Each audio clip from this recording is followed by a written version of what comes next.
2022 has been a news-breaking year for WWE. Starting from Cody Rhodes returning to the company, to Vince McMahon retiring after being exposed of very serious events, leading to company investigations, which led to Triple H taking charge of the company, bringing in many changes and returns of released talent like Dakota Kai, Tegan Nox, Braun Strowman, Johnny Gargano, Bray Wyatt, and many more. While there are plenty of wrestling news stories to look back on throughout the year, this video is to praise the best matches WWE brought from the last 12 months. Whether it was Vince or Hunter leading the board, almost all of their big events brought out some of their best matches in the 2020s decade. I'm Duke from Duke It Out, here to rank the top 10 WWE matches of 2022.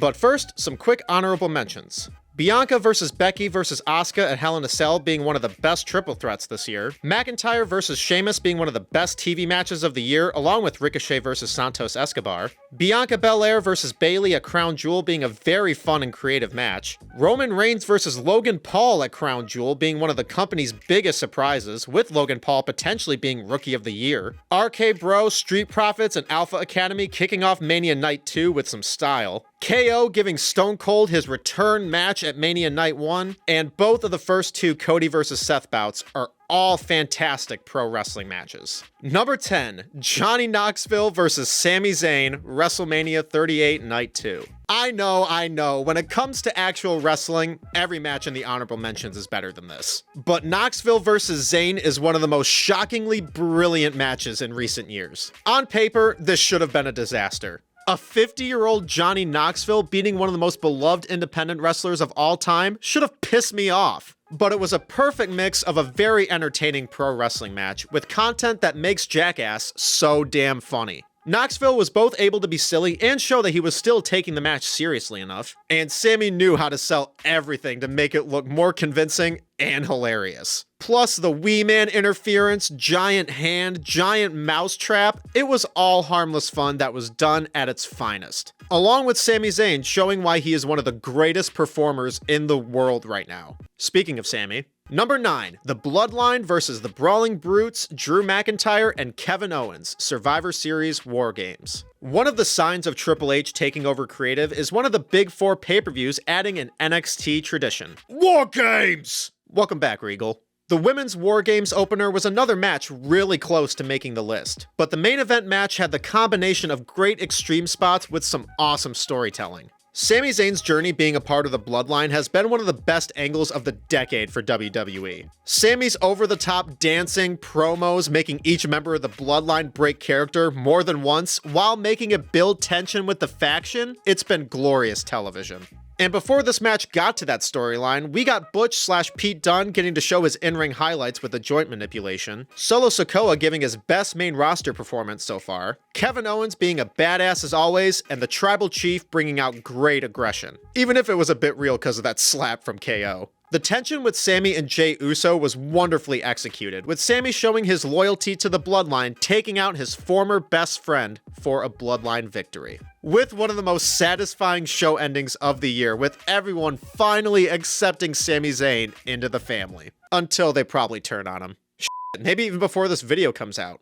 Number 8, Finn Balor vs. Edge Extreme Rules. The Judgment Day has been one of the most entertaining factions of any promotion throughout the year, but did have different build-up. Edge starting it up with his recent heel turn was going somewhere, but Finn Balor replaced Edge with the rest of the group turning on him and recruiting Dominic Mysterio. But anything that got jumbled felt resolved pretty quickly, and the whole Edge portion of the angle was concluded in a fantastic I Quit match. Balor and Edge had really good back and forth chemistry to kick it off, and they both made each performance feel extra personal and make every move feel like there were more stakes involved. The brawling on the outside was great, the aggression of each one not being able to take out the other was very enticing, and when it got to the chaotic interference spots, it was awesome. Rhea Ripley continuing to bring amazing heel heat, adding the story with Rey and Dominic, and Beth Phoenix bringing the end to the entire match. It was a terrific way to add more heat to Judgment Day and to make Edge say "I quit" without harming the reputation of his character. One of the best I Quit matches of all time, with serious stakes and helped with both Balor and Edge being one of the all-time best in the ring. Number 7, Roman Reigns vs. Drew McIntyre, Clash at the Castle. Clash at the Castle has been widely praised as WWE's best event of the year, and for good reason. There really wasn't a bad match on the card, some we might be getting into later. But one of the main reasons was this fantastic blockbuster feel world title main event with Reigns and McIntyre. Drew getting that entrance video of Broken Dreams made me so happy, even though it wasn't the full entrance. And I love that this match was one of the best usages of Roman's slower style, especially with how loud the crowd was for its entirety. And the chemistry between these two was awesome. Drew showing off his skill like that awesome spinebuster pin combo, Roman showing his best showings of dominance, the side spots with Cross and Theory getting punched by Tyson Fury were entertaining, and the near falls were very nail-biting. The more it went on, it felt like the biggest world title match of the year. And the crowd in Wales was super electric. Solo Sikoa making his debut was pretty cool. It is a shame that Drew couldn't get a world title win in front of a crowd that probably would have been the loudest reaction he could have had. Part of me still wishes it was for one of the belts instead of both, but it is understandable. And it doesn't take anything away from this awesome match. But why do we have to get the ending of Tyson and Drew singing? It was Lex Luger at SummerSlam 1993 levels of what the fuck. Number 6, the Usos versus the Street Profits, Money in the Bank. The talents of both of these teams have been acknowledged many times before. But at least for me, I wasn't expecting much going into this match, mainly from how Vince had viewed tag team wrestling. But this match built and built up to being WWE's best tag team match in recent years. Both from incredible ring work and the crowd getting further into the match as it kept going. The Usos portrayed such arrogant heels, but getting those impressive spots that we're always used to from them. And it seemed like a fire was being lit from them that they haven't gotten since a match with New Day on pay-per-view. But both Montez Ford and Angelo Dawkins brought a different light here. Dawkins is a top candidate for Most Improved Wrestler of the Year. His dominant moments were incredible, and the laser focus keeps getting so impressive. Montez Ford was the heart of this match though, bringing in the energy to get the crowd more amped, so much passion with every move, and continuing to defy gravity in such entertaining ways. This match also had some of the most seat-rising near falls of the year. Combined of the selling and huge crowd reactions made them extra memorable. It also kept a good way to keep Street Profits more hyped up, with Ford's shoulders slightly being up for the 3 count. I don't think this feud has reached its conclusion just yet, but it's gonna be hard to top this tag team gem of a match. Number 5, the Brawling Brutes versus Imperium Extreme Rules. Extreme Rules was probably WWE's most shockingly good event of the year. It had good matches, an amazing return of Bray Wyatt, and it really did stick to the extreme theme. But nothing was able to top this insane opening. This good old-fashioned Donnybrook match seemed like it went to every crazy level they could possibly get to. And I was entertained for every second of it. Spots with bar tables, barricades, barrels, a freaking shillelagh, and it had great back and forth moments with each team getting the upper hand. Imperium cranked up the brutality so well. Gunther striking away with Kaiser and Vinci being very stiff and dominant. And the Brawling Brutes really got to shine here with their recent face turn. Rich Holland got some of his best spots, Butch did some amazing brawling and got some of the craziest spots of the match, and Sheamus gave another banger performance with resiliency, dominance, and the Celtic cross spot through the announce table got an amazing pop. A multi-person tag match that, pun intended, went to the extremes to make it extra good, and it's one of WWE's best spot fest matches in recent years. That also had a lot of story to it, with these two stables feuding for a couple of months at this point. When the biggest flaw of a match is you wishing some of their names were their original ones, you know they did something right. Number 4, Roman Reigns versus Brock Lesnar, SummerSlam. If any company can surprise me with a match that I think is going to be dog shit, it's WWE. Fans have joked about the repetitiveness of Roman versus Brock since 2018, but no one could have expected what we got from this last man standing match. I never would have expected to have my favorite character in wrestling be Cowboy Brock in a tractor, but here we are. Well, next to Sami Zayn. This match pulled no punches right out of the gate, with Brock jumping off the tractor and the fight kept going. It helps that everything before the big moments was also extremely entertaining, but everyone's just going to talk about Brock lifting that damn ring. Roman falling over is one of the company's greatest new visuals, and it managed to bring out the silliness of pro wrestling, but still make it something that's shocking and a sight you can't get anywhere else. Then the closing minutes are straight up madness and intensity that had me hyped up while laughing my ass off. Paul Heyman's F5 and the Bloodline doing everything they could possibly do to keep Brock down. It's the most acceptable kind of chaos in pro wrestling. It's neck and neck with Cena versus Umaga as the company's best last man standing match. Number 3, Cody Rhodes versus Seth freaking Rollins, Hell in a Cell. Like I mentioned earlier, the first 2 matches in the Cody vs. Seth trilogy were phenomenal matches. But that amazing chemistry already added with the real concern everyone had for Cody Rhodes, while wrestling in a Hell in a Cell match with a torn freaking pec, no one could believe that Cody was still going to be wrestling when everyone saw him take that jacket off. It's probably the most brutal looking injury any wrestler performed with in WWE's modern era. So it's even more shocking that even without the torn pec, this is a fantastic Hell in a Cell match.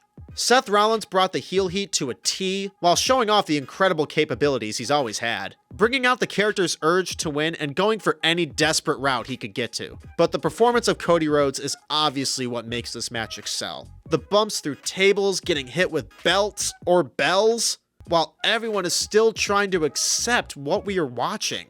Not many times can you say while watching a match that this is an iconic moment of pro wrestling.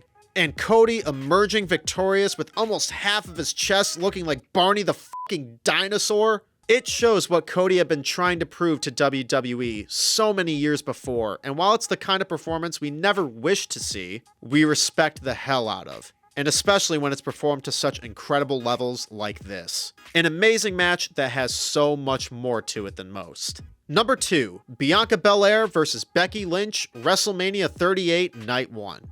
Some storylines can be shattered with no redemption, and some can rise from the occasion when some have even given up hope. When Becky Lynch returned at SummerSlam 2021 to squash Bianca Belair when she was on top of her game, it worried many fans. But after this incredible match at WrestleMania, almost all felt redeemed. Both of them added that previous match into this, with Becky way further into her heel persona at this point, and Bianca having an extra purpose going into this one.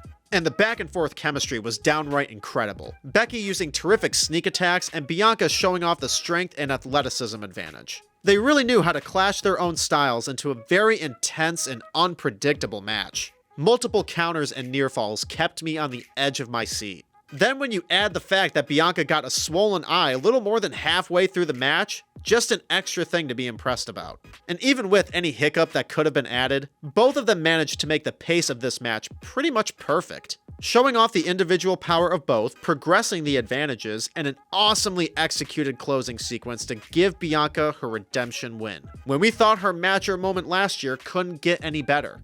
Definitely the women's match of the year, and is one of my all-time favorite Mania matches.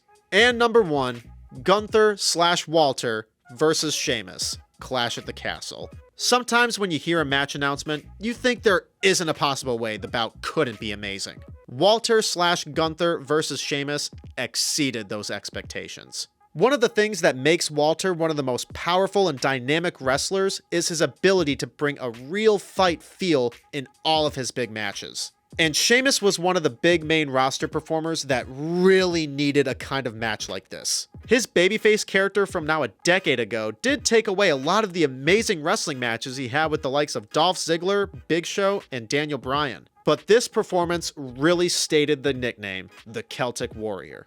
He took all of the welts from Walter like a champ, brought some terrific strikes back to him, and was slowly solidifying himself to vet status just from the duration of one match.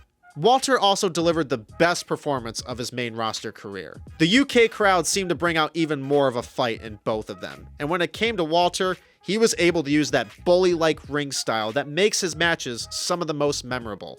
But the praises from both guys combined to what made this match extra special, and that was the believability. Most pro wrestling matches don't go this stiff, and while for good reason, it then makes these kind of matches hit so much harder. The match built growing concern for both guys, wondering just how it was going to conclude. Then once it did, I couldn't do anything but immediately praise them both, and sort of take a sigh of disbelief. It was a true fight of a match that brought the kind of intrigue the casual fans needed to see from Gunther, reminded audiences just how good of a wrestler Sheamus is, and also brought so much more value to the Intercontinental title itself. So that was my top 10 WWE matches of 2022. Thank you so much for watching this video. Please make sure to like this video, subscribe to the channel, ring the bell for notifications, and duke out your opinions below in the comments. It's good to be back.